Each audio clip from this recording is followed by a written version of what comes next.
She cried on her wedding day, thinking her life was over. But when her poor husband stepped into a black luxury car, her enemies realized they made the biggest mistake of their lives.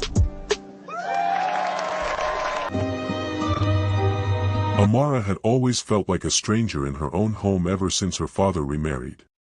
Her stepmother, Mama Nkechi, treated her like a burden, assigning her endless chores while favoring her own daughter, Chioma. Despite Amara's quiet strength and beauty, she lived a life of silent endurance. One evening, Mama Nkechi called her into the sitting room with a cold smile.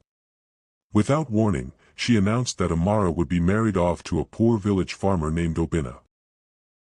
Shocked and heartbroken, Amara realized she had no say in her own future. Amara pleaded with her stepmother, hoping to change her mind, but Mama Nkechi's decision was final. She insisted that the marriage would teach Amara humility and reduce the financial burden on the household. Chioma smirked from the corner, clearly enjoying her sister's misfortune.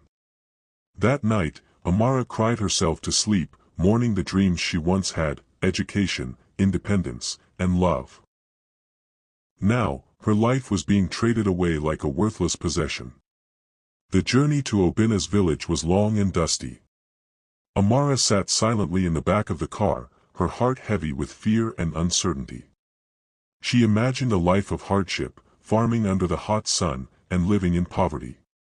When they arrived, she was surprised by the simplicity of the village.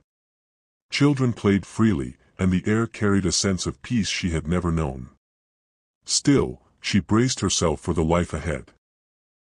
Obinna was not what she expected. He was calm, well-spoken, and carried himself with quiet confidence. Though dressed like a simple farmer, there was something refined about him that Amara couldn't quite place. Their wedding was small and traditional. As Amara stood beside him, she felt a strange sense of calm. Obinna looked at her with kindness, a stark contrast to the coldness she had known all her life. Life in the village began slowly. Amara expected to struggle, but Obinna ensured she was comfortable.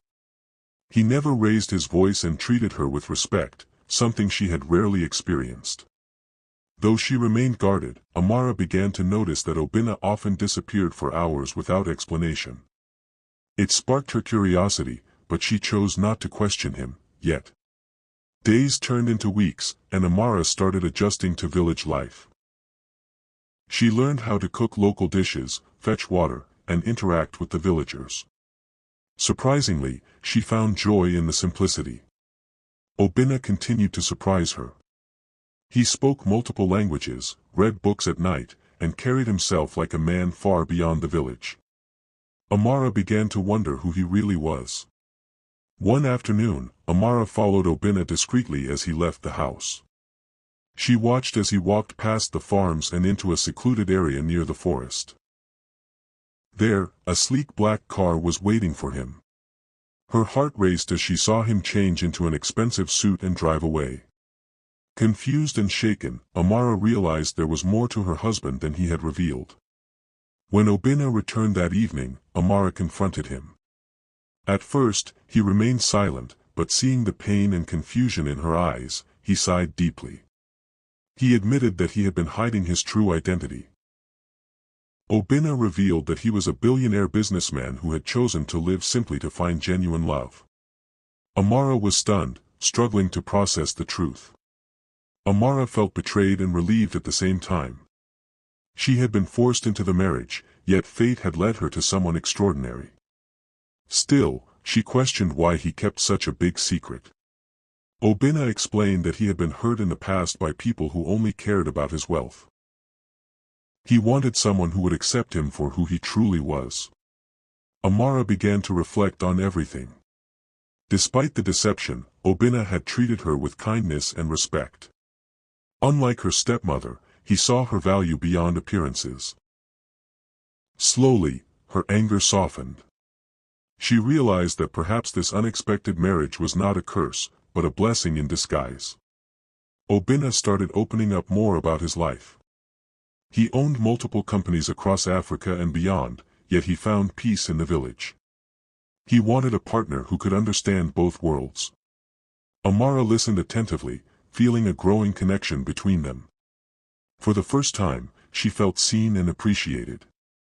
Back in the city, Mama Nkechi boasted about sending Amara away. She believed her stepdaughter was suffering in poverty, unaware of the truth. Chioma, however, felt uneasy. Something about the situation didn't sit right with her, and curiosity began to grow. Amara and Obinna grew closer with each passing day. They shared stories, laughter, and dreams. Amara began to rediscover herself. She realized she was no longer the helpless girl her stepmother controlled. She was becoming stronger, more confident, and independent. Obinna decided it was time to show Amara his world. He took her to the city, revealing his luxurious mansion and thriving businesses. Amara was overwhelmed but proud. She had gone from being unwanted to being part of something extraordinary. As Amara adjusted to her new life, she never forgot her past. She remained humble and kind, earning the respect of everyone she met. Obinna admired her deeply.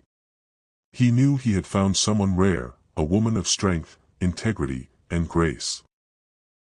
News of Obinna's marriage began to spread. People were curious about the woman who had captured his heart.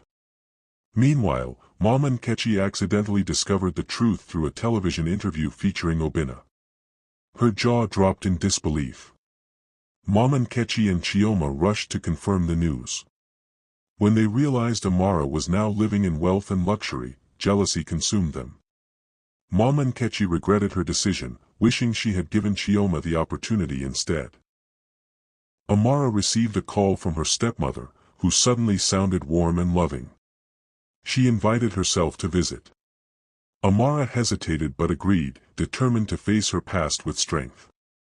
When Mama Nkechi arrived, she was shocked by the mansion's grandeur. Her attitude shifted instantly, filled with fake affection. Amara remained calm and respectful, refusing to stoop to her level. Chioma tried to impress Obinna, hoping to gain his attention. However, Obinna saw through her intentions. He remained loyal to Amara, making it clear that his heart belonged only to his wife. Mama Nkechi wasted no time trying to manipulate Amara with sweet words and false tears. She spoke of family unity and how much she had missed her, pretending the past never happened. Amara listened quietly, her face calm but her heart firm. Deep down, Amara knew this sudden affection was driven by greed, not love. She chose to respond with politeness, but she set clear emotional boundaries, refusing to be controlled again. Chioma lingered around Obinna, trying to charm him with laughter and compliments. She dressed extravagantly, hoping to capture his attention and stir jealousy in Amara. But Obinna remained distant and uninterested. His loyalty was unwavering, and his respect for Amara only grew stronger with each passing moment. That evening, Amara confronted her stepmother privately. She spoke calmly but firmly, reminding Mama Nkechi of the pain she had caused. Mama Nkechi tried to deny everything at first, but Amara's composure left her with no room to manipulate the truth. For the first time, Mama Nkechi felt a sense of shame. Obinna reassured Amara after the confrontation. He reminded her that she no longer needed to seek approval from anyone who had once hurt her. Amara felt a deep sense of relief. She realized she had finally reclaimed her voice and her dignity. The next morning, Mama Nkechi attempted another tactic, asking for financial assistance. She claimed the family was struggling and needed support. Amara paused, weighing her response carefully. She wanted to help, but she refused to reward manipulation. Instead of giving money directly, Amara offered to support them in a structured way, education for Chioma or a small business investment. Mama Nkechi was disappointed, as she had hoped for immediate cash. However, she had no choice but to accept the offer. Chioma rejected the idea of working or learning a trade. She believed she deserved a luxurious life without effort. Her entitlement frustrated Amara, who saw a reflection of the same toxic mindset her stepmother had nurtured. Obinna suggested they return to the village for a while to reconnect with simplicity. Amara agreed, craving peace away from the tension. Back in the village, Amara felt grounded again. It reminded her of how far she had come. While in the village, Amara started a small initiative to support local women. She provided resources and training to help them become financially independent. The women admired her kindness and leadership. For Amara, it was more than charity, it was purpose. Obinna watched Amara closely, deeply proud of her growth. He saw a leader, not just a wife. He realized that her strength and compassion were what made her truly extraordinary. Not the wealth she now had access to. Meanwhile, back in the city, Mama Nkechi struggled to maintain appearances. Without easy money, her lifestyle began to crumble. She started to understand that her past actions had long-term consequences she could not escape. Chioma, frustrated with her situation, decided to visit Amara again, this time alone. She hoped to convince her sister to help her directly. When she arrived at the village, she was shocked by the respect Amara commanded among the people. For the first time, Chioma saw Amara not as a victim, but as someone powerful and admired. It stirred something unfamiliar within her, envy mixed with admiration. She began to question her own choices and upbringing. Amara welcomed Chioma warmly but remained cautious. She could sense a shift in her stepsister, though she wasn't sure if it was genuine. They spent time talking, and slowly, Chioma began to open up about her struggles. Chioma admitted that she felt lost and unhappy despite chasing luxury. She confessed that she had always envied Amara's quiet strength. Amara listened without judgment, offering guidance instead of criticism. Inspired by Amara, Chioma agreed to start a small business with her support. It was a turning point she never expected. For the first time, she chose growth over entitlement. Back in the city, Mama Nkechi noticed the change in her daughter. She was surprised and slightly threatened by Chioma's new mindset.